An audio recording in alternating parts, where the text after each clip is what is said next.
నోట్ల రద్దు ఎన్నో రంగాలపై ప్రభావం చూపిస్తోంది.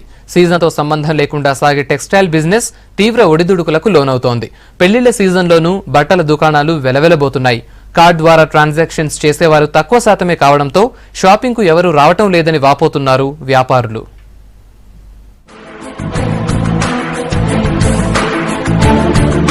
నోట్ల రద్దు చాయ్వాలా నుంచి బడా వ్యాపారుల దాకా అందరినీ ఆర్థికంగా కుదిపేసింది. ఏ స్థాయి వ్యాపారం ఆ స్థాయిలో డీలపడింది. చెల్లుబాటు కాని నోట్లతో వ్యాపారం సాగించలేక చేతులెత్తారు వ్యాపారులు. ఇక టెక్స్టైల్ రంగంలో డైలీ కోట్ల రూపాయలతో సాగే బిజినెస్ పూర్తిగా డల్ అయింది.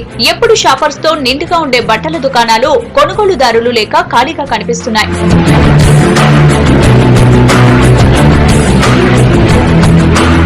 అసలే ఇది పెళ్లిళ్ల సీజన్. ఈ కార్తీక మాసంలో రోజంతా ఫుల్ గా బిజినెస్ సాగుతుంది. కానీ నోట్ల రద్దు వధూవరుల పెళ్లి షాపింగ్ ను తాకింది. ఏదో అత్యవసరం అయితేనే బట్టలు కొంటున్నారు. లక్షల్లో ఉండే పెళ్లి షాపింగ్ కు కనీసం 20,000 ఖర్చు చేయాలన్నా వెనుకడుగేస్తున్నారు కస్టమర్స్. చేతిలో ఉన్న చెల్లని నోట్లతో కొనలేక ఇబ్బందిగా ఉందంటున్నారు. యాక్చువల్ గా మ్యారేజ్ ఉందని చెప్పి వచ్చాను, కానీ ఇక్కడ పర్చేస్ చేయడానికి అసలు ఎంత లైన్స్ ఎక్కువ ఉన్నాయి కదా.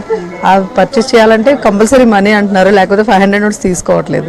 కంపెనీ ఏదైనా చేంజ్ కావాలన్నా ఇబ్బంది అయిపోతుంది. దానివల్ల ఒకేసారి బ్యాన్ చేయడం అనేది కొంచెం ఇబ్బందిగానే ఉంది. నోట్ల రద్దు ప్రాబ్లం గా ఉన్నా తప్పదని సర్దుకపోతున్నామంటున్నారు కస్టమర్స్. ఒక ప్లానింగ్ తో చేస్తే బాగుండేదని వాపోతున్నారు. నోట్ల రద్దు చేసే ముందే జనానికి అవసరమైన కరెన్సీని రిలీజ్ చేసి ఉంటే ఇంత ఇబ్బంది పడేవాళ్ళం కాదంటున్నారు.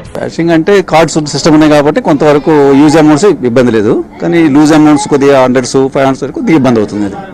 అదే కాకుండా ముందే ప్లాన్ చేసి ఈ స్మాల్ అమౌంట్స్ 10 కానీ 15 100s ఎక్కువ చేస్తే ఇంకా ఇంత ఇబ్బంది ఉండకపోవచ్చేమో.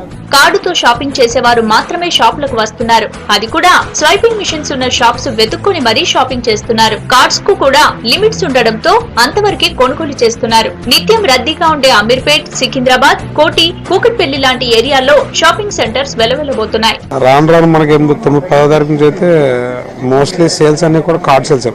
లిటరల్లీ 9 తారీఖు అయితే సేల్స్ ఏం లేవు, జీరో. ఇప్పుడు కొనుక్కున్న కస్టమర్ ఏం చేస్తారు, కొంత డబ్బులు ఇస్తాడు, కొంత కార్డు ఇస్తాడు. రకరకాల ట్రాన్సాక్షన్, ఈ 2 ట్రాన్సాక్షన్స్ ఉంటాయి జనాలకి. చిన్న కార్డుతో కొనే కస్టమర్లు చాలా తక్కువ ఉంటారు. ఇప్పుడు సో పెళ్లికి 50,000 బట్టలు కావాలన్నా, 50,000 వస్తువులు కావాలన్నా కార్డుని వాడడానికి కూడా లేదు. అకౌంట్ లో డబ్బులు పెట్టుకుని పెళ్లి చేసుకునే పరిస్థితులు చాలా మంది ఉన్నారు. పరిమిత లిమిట్ ఉండడం వల్ల ఏమవుతుందంటే వాళ్ళకి అవసరాలు తగ్గట్టు ఏది కొనలేదు. ఈ వారం రోజులుగా 100 కోట్ల రూపాయల బిజినెస్ నిలిచిపోయిందంటున్నారు వ్యాపారులు. దీనివల్ల జనానికి, వ్యాపారులకే కాక ప్రభుత్వ రాబడికి కూడా గండిపడ్డట్లే అంటున్నారు. వ్యాపారం సాగకపోతే షాప్ లో పనిచేసే ఎంప్లాయీస్ కు శాలరీస్ ఎలా ఇవ్వాలి, మెయింటెనెన్స్ ఎలా పే చేయాలో అర్థం కావడం లేదని వాపోతున్నారు వ్యాపారులు. ఇతరంగా సేల్స్ కంటున్నా అయితే మేనేజ్మెంట్ కూడా నడపలేదు. ఎందుకంటే కరెంట్ రెంట్లు పెరిగిపోయి, కరెంట్ అద్దెలు పెరిగిపోయి, రెంట్లు పెరిగిపోయి, జీతాలు పెరిగిపోయి, సేల్స్ లేకపోతే వాళ్ళక్కడ తెచ్చిస్తారు డబ్బులు.